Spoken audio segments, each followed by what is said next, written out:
Informasi berikutnya pemirsa, ada sebuah legenda kelam dari tanah Jawa yang akan segera hadir di layar lebar.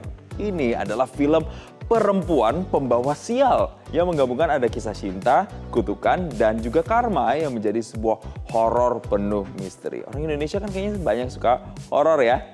Ini kayaknya cocok nih jadi rekomendasi.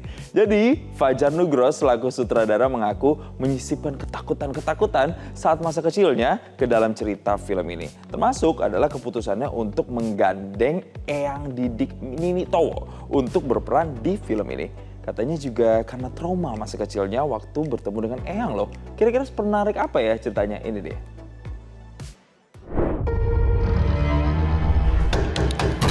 Aku ini selalu dihantui masa lalu, Mbak. Film Perempuan Pembawa Sial mengangkat mitos Bahu Lawean, sebuah kepercayaan Jawa tentang kutukan yang melekat pada tubuh perempuan dan menyebabkan kematian bagi laki-laki yang menyentuhnya secara intim. Wis sampurno.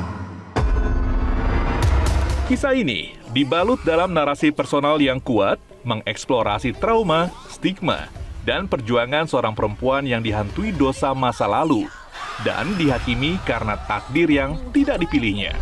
Aku selalu dihantui wajah-wajah mantan suamiku.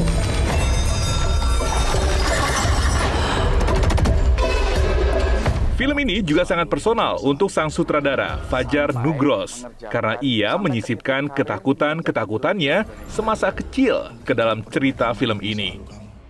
Sudah sekian tahun membuat film dan sekarang menjelajah genre-genre baru gitu supaya pengkaryaan kita tuh terus berkembang, supaya kita tidak berada di zona nyaman gitu-gitulah.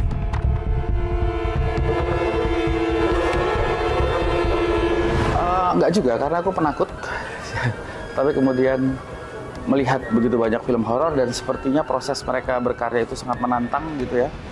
Dan horor itu somehow membawa kita tuh memberi ruang untuk menelusup ke ruang-ruang yang gelap gitu. Manusia tuh bisa sejahat ini, manusia bisa sejahat itu, dan manusia bisa sebaik ini.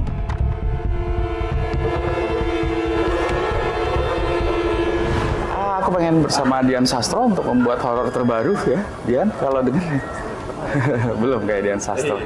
Jadi, I think kita bisa menjelajah dan membongkar semua hal-hal yang gimana sih kalau orang cakep dan sekuat Dian gitu ya, ketakutan gitu, atau dia meneror orang.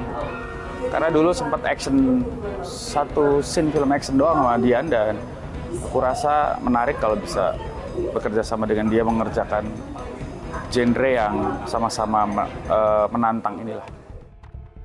Maestro seni tari tradisional yang ikonik dengan tarian Dwi Muka, Didik Nitowok, turut mengisi peran penting di film horor perdananya ini. Ya, kebetulan waktu Mas Fajar menjelaskan ke saya ceritanya tentang saya menjadi seorang dukun manten sebagai Mbah Warso itu, saya merasa itu pas sekali karena saya memang pengalaman dalam dukun manten kan, dulu saya dukun manten memang.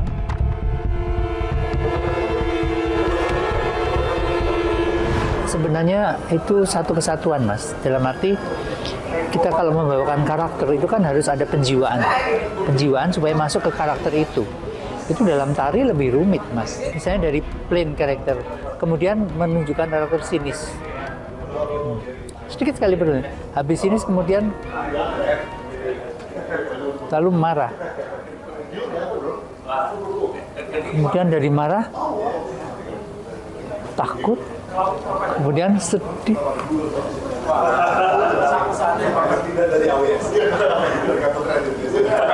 Nah, itu kan perubahan karakter itu nggak gampang.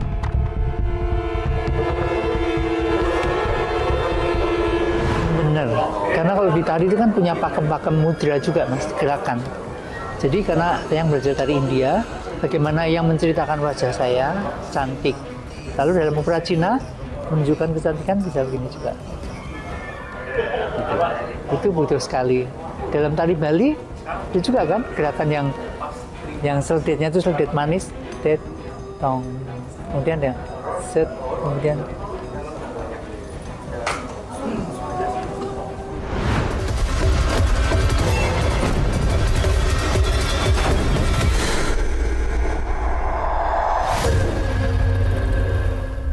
Jelajahi cara baru mendapatkan informasi. Download Metro TV Extend sekarang.